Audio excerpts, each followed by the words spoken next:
आणखी एक breaking news आहे। नव्या अभ्यासक्रमात मनाचे श्लोक भगवद्गीतेचा समावेश करण्यात आलाय।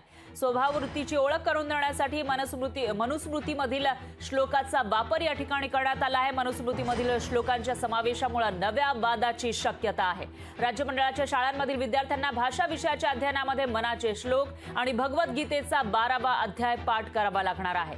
याशिवाय मूल्य आणि स्वभाववृत्ती या घटकांची ओळख करून देण्यासाठी मनुस्मृतीमधील श्लोकाचा वापर करण्याचा निर्णय वादग्रस्त ठरू शकतो। तर राष्ट्रीय शैक्षणिक धोरणानुसार राज्याचा शालेय अभ्यासक्रम आराखडा एनसीईआरटीने जाहीर केलाय। त्यावर आक्षेप आणि सूचना ही मागवण्यात आल्या आहेत आणि त्याच्यामध्ये मनुस्मृती ची वादग्रस्त ठरलेली होती। डॉक्टर बाबासाहेब आंबेडकर जे भारताचे राज्यघटनेचे शिल्पकार आहेत, त्यांनी मनुस्मृती जाळल्याचंही पाहायला मिळालं होतं। त्याच्यावर आक्षेप घेतला होता आणि त्याच मनुस्मृतीमधील काही श्लोक आता विद्यार्थ्यांना अभ्यासक्रमामध्ये अभ्यासासाठी दिले जाणार आहेत आणि त्यामुळे वाद निर्माण होण्याची शक्यता आहे। दरम्यान जो आराखडा जाहीर करण्यात आला आहे शिक्षणाचा, त्याच्यावर आक्षेप नोंदवता येणार आहे। त्यामुळे आता यावरून काही आक्षेप घेतले जाणार का?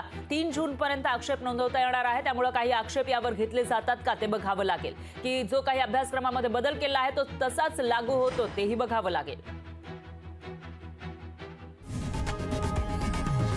लोकशाही मराठी ऐका, पहा, जागरूक रहा।